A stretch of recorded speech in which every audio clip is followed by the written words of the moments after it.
കാനത്തിൽ ജമീലയുടെ മരണത്തിൽ അനുശോചനം രേഖപ്പെടുത്തി മുഖ്യമന്ത്രി പിണറായി വിജയൻ. ജമീലയുടെ നിര്യാണം അത്യന്തം ദുഃഖകരമാണെന്നും കുടുംബാംഗങ്ങളുടെ ദുഃഖത്തിൽ പങ്കുചേരുന്നുവെന്നും മുഖ്യമന്ത്രി ഫേസ്ബുക്കിൽ കുറിച്ചു. യാഥാസ്ഥിതിക കുടുംബത്തിൽ നിന്നും ചെറുപ്രായത്തിൽ തന്നെ കമ്മ്യൂണിസ്റ്റ് പാരമ്പര്യത്തിലേക്ക് വന്ന വ്യക്തിയായിരുന്നു കാനത്തിൽ ജമീല. തദ്ദേശ സ്ഥാപനങ്ങളിൽ പ്രവർത്തിച്ച് ഭരണ മികവ് തെളിയിച്ച് പടിപടിയായി ഉയർന്നു വന്ന നേതാവായിരുന്നു ജമീലയെന്നും മുഖ്യമന്ത്രി ഫേസ്ബുക്കിൽ കുറിച്ചു.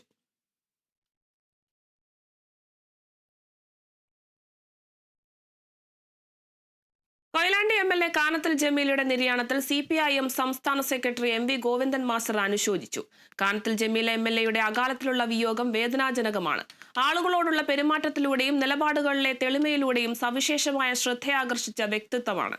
സാമൂഹ്യ രാഷ്ട്രീയ വിഷയങ്ങളിൽ സാധാരണ മനുഷ്യർക്ക് ഫലപ്രദമായ രീതിയിൽ ആശ്വാസം ലഭ്യമാക്കുവാൻ എന്നും നിലകൊണ്ടു. അർബുദ ചികിത്സയ്ക്കു ശേഷം വീട്ടിൽ പോയി കണ്ടിരുന്നു.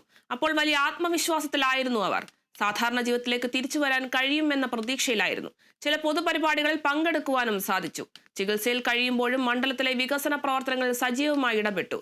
Panchayat president, block panchayat president, ജില്ലാ പഞ്ചായത്ത് പ്രസിഡന്റ് എന്നീ നിലകളിൽ ജനങ്ങൾക്കിടയിൽ പ്രവർത്തിച്ചപ്പോൾ ലഭിച്ച അപാരമായ അനുഭവ സമ്പത്ത് എന്നും മുതൽക്കൂട്ടായിരുന്നു. പിന്നീട് നിയമസഭയിലെത്തിയപ്പോഴും കേരളത്തിലെ ഏറ്റവും മികച്ച ജനപ്രതിനിധികളിൽ ഒരാളായി മികവാർന്ന പ്രവർത്തനമാണ് അവർ നടത്തിയത്. കുടുംബത്തിന്റെയും അവരെ സ്നേഹിക്കുന്ന ജനങ്ങളുടെയും ദുഃഖത്തിൽ പങ്കുചേരുന്നുവെന്ന് MV ഗോവിന്ദൻ മാസ്റ്റർ ഫേസ്ബുക്കിൽ കുറിച്ചു.